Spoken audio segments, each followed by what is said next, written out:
Morning students, आज पुनः मैं आपको 5 अंक सुगमता से प्राप्त करने का मैं तरीका बता रहा हूं। 5 अंक सुगमता से प्राप्त करने का तरीका मैं बता रहा हूं।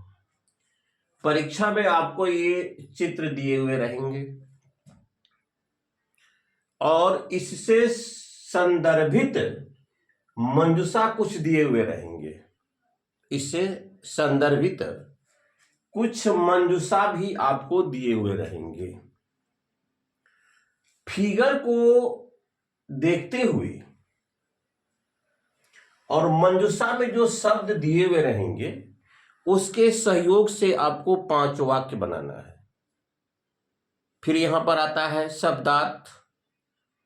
जब तक अव्यय का अर्थ, शब्दार्थ वगैरह का कुछ सामान्य जानकारी नहीं रखते हैं तो थोड़ा सा, और ग्रामेटिकली आपका 5 लकार वगैरह कुछ कृत प्रत्यय नहीं रखते हैं तो कंफ्यूज या कहीं न कहीं त्रुटियां तो आ ही सकती है।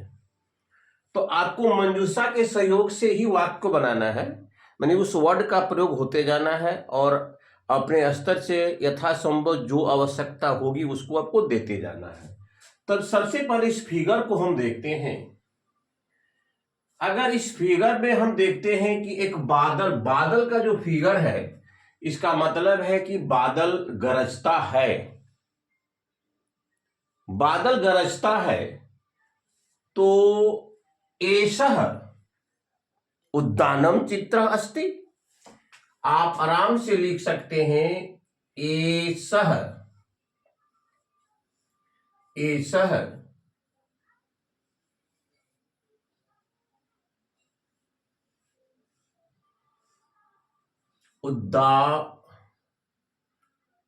उद्यानस्य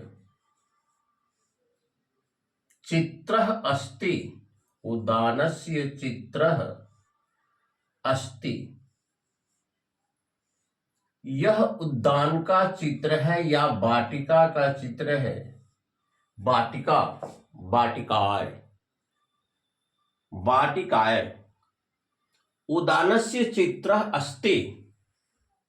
आपको यहां पर जो मंजूषा दिया रहेगा उसी के सहयोग से बनाना है। हम देखते हैं कि यहां पर पक्षियां उड़ती है, तो भाई 2 पक्षी हैं। अगर 2 पक्षी खगा, अगर खगा शब्दों का प्रयोग करते हैं तो चित्रे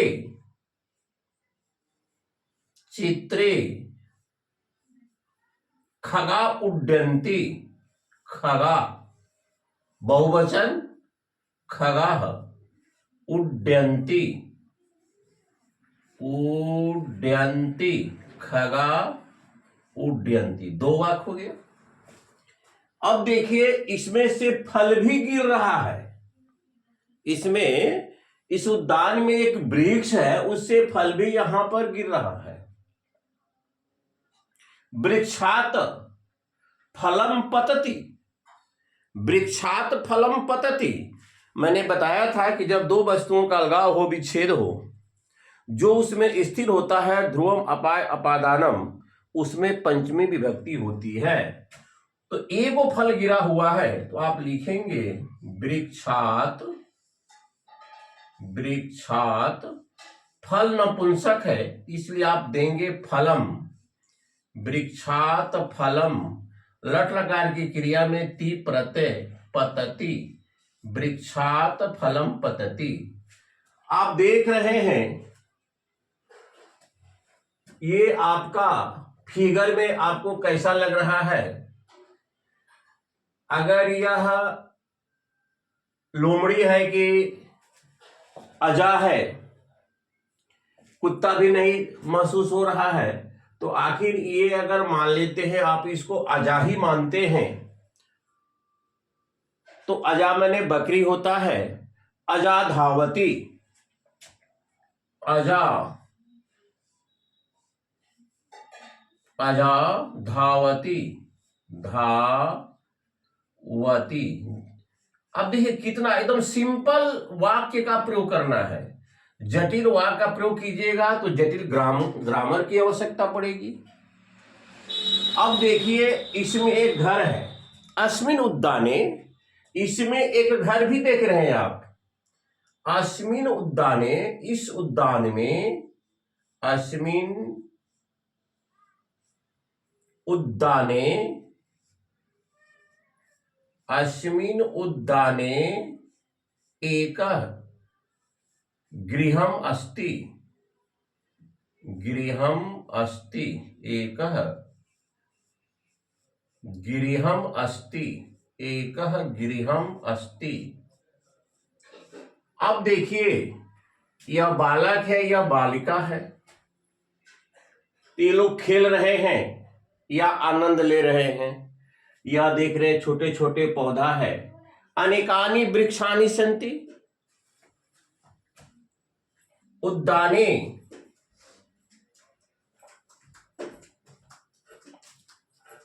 उद्याने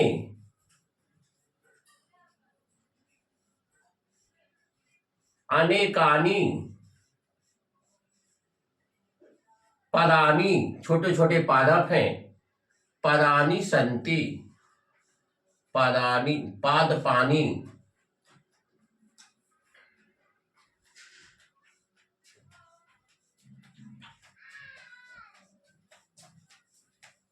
पादपानि सन्ति। अनेक छोटे छोटे पौधे हैं, पादप वृक्ष कहते हैं बड़े पौधों को। देख रहे हैं ये बालिका है और यह बालक है। अत्र, अत्र, अब देखिए बालक क्या कर रहा है भाई, इन फूलों का, इन पार्क का आनंद ले रहा है। तो आप लिख सकते हैं बालकः, अत्र बालकः क्रीडति, बालकः क्रीडति, बालकः क्रीडति, अत्र बालकः क्रीडति। और देखिए इसमें क्या है, आपको बनाना है, पांचवी वाक्य बनाना है। एकः अस्मिन् उद्याने,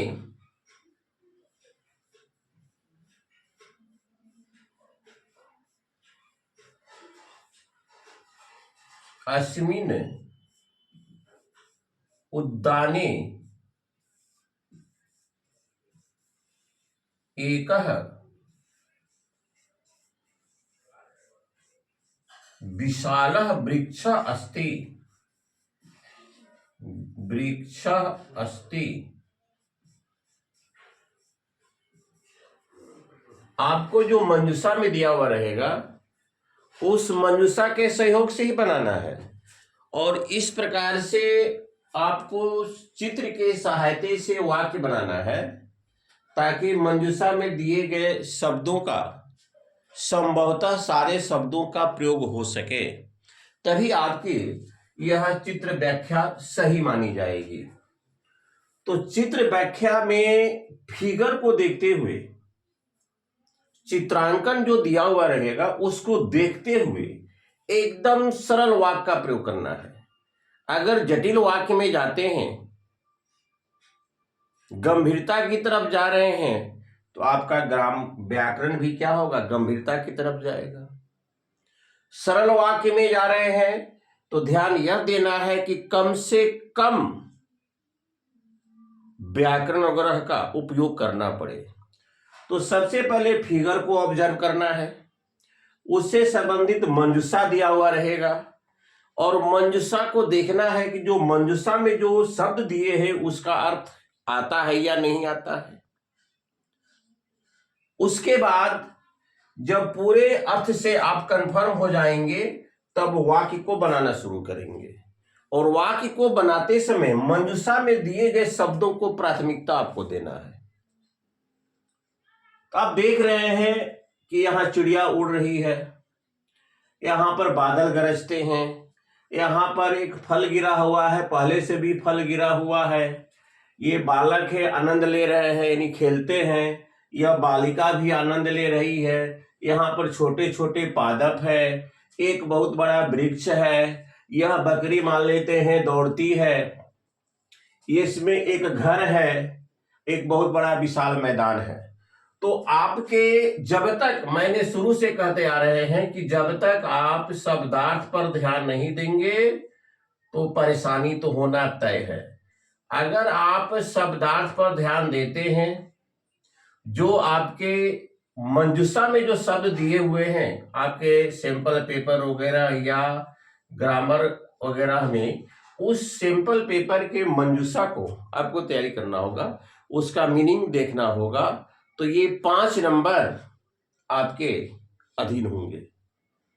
इतने सहूलियत से आप 5 नंबर अर्जित कर सकते हैं।